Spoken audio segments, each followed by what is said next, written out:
क्या हो अगर मैं आपको कहूं कि एक ऐसा मेंटल हॉस्पिटल है जो किसी शमशान घाट से भी ज्यादा खतरनाक है।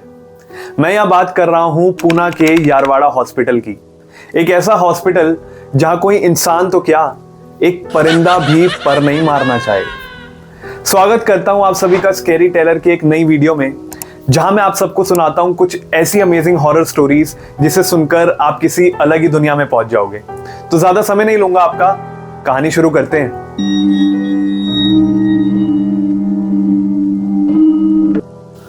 तो इस कहानी की शुरुआत होती है 1990 में, जब अर्जुन नाम का एक लोकल न्यूज़पेपर का रिपोर्टर अपने एक आर्टिकल पे काम कर रहा था जिसका टॉपिक था दी मेंटल हॉस्पिटल।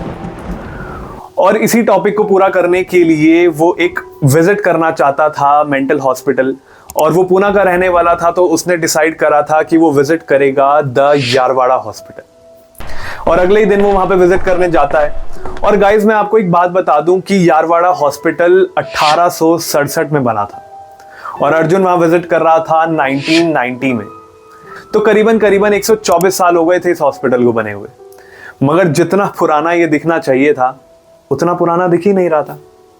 काफी साफ सुथरा लग रहा था, और अर्जुन ने ये भी बताया कि वहां पे जो स्टाफ था वो भी काफी वेल ड्रेस था, जो कि काफी अच्छी बात है और उसे काफी अच्छा लगा। और जैसे ही वो अंदर बढ़ा तो उसने देखा कि एक बहुत ही लंबा सा कॉरिडोर है, बहुत ही लंबा सा पैसेज है, जिसके इधर इधर इधर इधर दोनों साइड जेल बने हुए हैं। तो अर्जुन जैसे ही अपना पहला कदम आगे रखता है ना, उसे सिर्फ दो चीजों की आवाज आती है, सिर्फ दो। एक तो जोर जोर से लोगों के हंसने की आवाज, और दूसरी तरफ जोर जोर से लोगों के रोने की आवाज। मगर उसे समझ नहीं आता कि ऐसा हो क्यों रहा है। इतने में ही एक आदमी उसके पास चलकर आता है और कहता है कि मेरा नाम मनोज है और मैं यहाँ का वार्डन हूँ, आप क्या जानना चाहते हो, आप मुझे बताइए।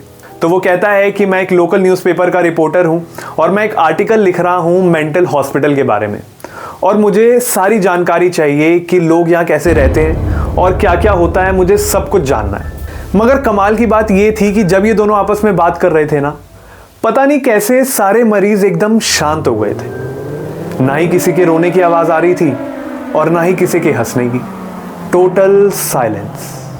बस इन दोनों की आवाज आ रही थी बात करने की। और इतने में ही मनोज कहता है कि मेरे पास एक ऐसा पेशेंट है जो आपके सारे सवालों का जवाब दे देगा, और वो इतना मेंटली स्टेबल है कि शायद आपको कोई हार्म नहीं पहुंचाएगा।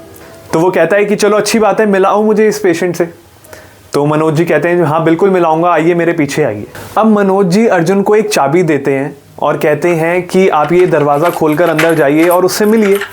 तो वो जैसे ही दरवाज़ा खोलता है, सामने ही पेशेंट बैठा होता है जिसका नाम था माधव। और इतने में ही मनोज जी भी अंदर आ जाते हैं, क्योंकि उन्हें कहीं ना कहीं डर लग रहा था कि कहीं माधव अर्जुन पर किसी भी तरीके का अटैक ना कर दे, क्योंकि आखिर है तो वो भी एक पेशेंट ही।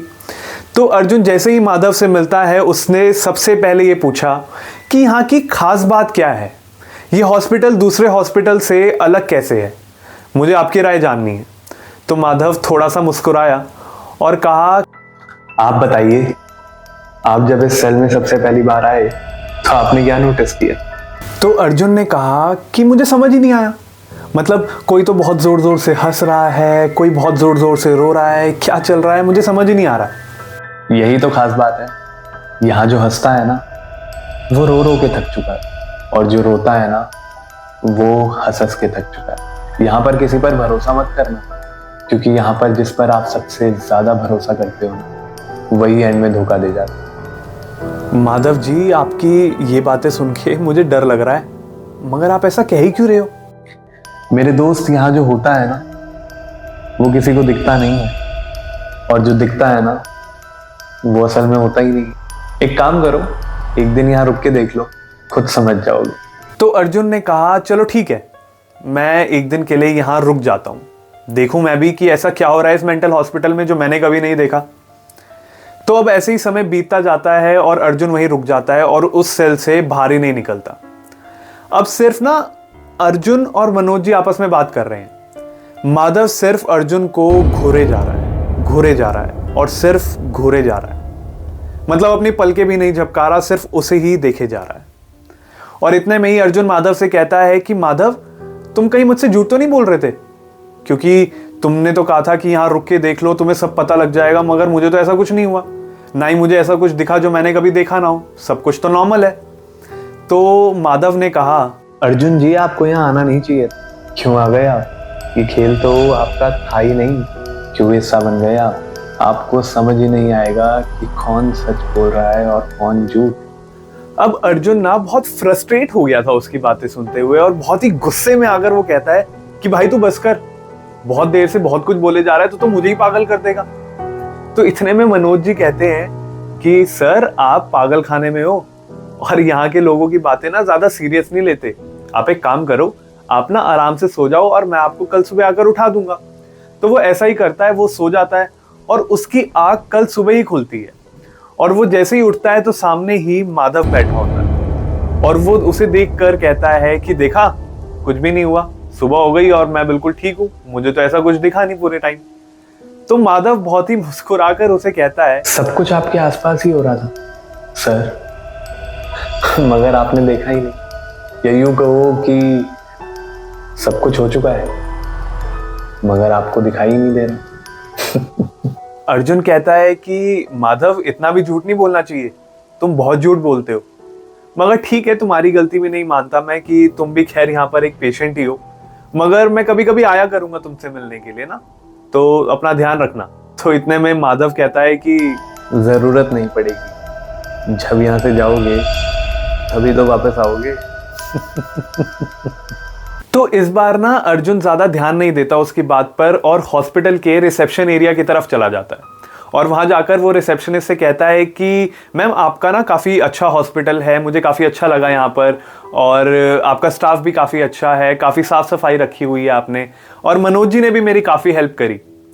तो रिसेप्शनिस्ट कहती है कि मनोज जी तो हमारे पूरे स्टाफ में नहीं है कोई। अरे वो कहता है कि अरे नहीं, जो वो वार्डन नहीं है हॉस्पिटल के, छोटी सी हाइट है उनकी, मूछें हैं बड़ी बड़ी सी, और बड़े बड़े बाल रखे हुए हैं उन्होंने, और बहुत ही अच्छा नेचर है उनका, कल सारा दिन मैं उनके साथ ही था। तो रिसेप्शनिस्ट ना ये बात सुन के बहुत डर गई, और बहुत डरते हुए उसने बोला कि सर, जिन मनोज जी की आप बात कर रहे हो वो तो 10 साल पहले ही मर चुके हैं, और यहाँ के हॉस्पिटल वाले लोगों ने ही उन्हें जलाकर मार दिया था, और उस दिन उनका बेटा भी आया था इन्हें बचाने के लिए, और यहाँ के लोगों ने उसे भी जलाकर मार दिया। क्या नाम था उसका, माधव, उसे भी जलाकर मार दिया था। तो जब ये सारी बात अर्जुन ने सुनी तो वो तो पागल हो गया, वो तो सिर पकड़कर नीचे बैठ गया कि ये क्या हो रहा है मेरे साथ, कि मैं कल सारा दिन जिनके साथ था वो असल में थे भी या नहीं थे। तो उसे तो कुछ समझ ही नहीं आ रहा था, और फिर उसे सारी बातें जो माधव की थी वो याद आने लगी। आप बताइए, आप जब इस सेल में सबसे पहली बार आए तो आपने क्या नोटिस किया? मेरे दोस्त, यहाँ जो होता है ना वो किसी को दिखता नहीं है, और जो दिखता है ना वो असल में होता ही नहीं। सब कुछ आपके आसपास ही हो रहा था सर, मगर आपने देखा ही नहीं, या यूं कहो कि सब कुछ हो चुका है मगर आपको दिखाई नहीं दे रहा। जरूरत नहीं पड़ेगी, जब यहाँ से जाओगे तभी तो वापस आओगे। उस दिन के बाद अर्जुन की हालत बद से बदतर होती गई, और जैसा कि माधव ने कहा था वो उस हॉस्पिटल को कभी छोड़ ही नहीं पाया। अगर आप इसकी जगह होते तो आप क्या करते? आपको क्या लगता है कि माधव और मनोज असल में थे भी या नहीं थे? कमेंट सेक्शन में मुझे ज़रूर बताना, और ऐसी इंटरेस्टिंग हॉरर स्टोरी सुनने के लिए इस वीडियो को लाइक करो, इसे शेयर करो, और मेरे चैनल को सब्सक्राइब करना मत भूलना। Thank you.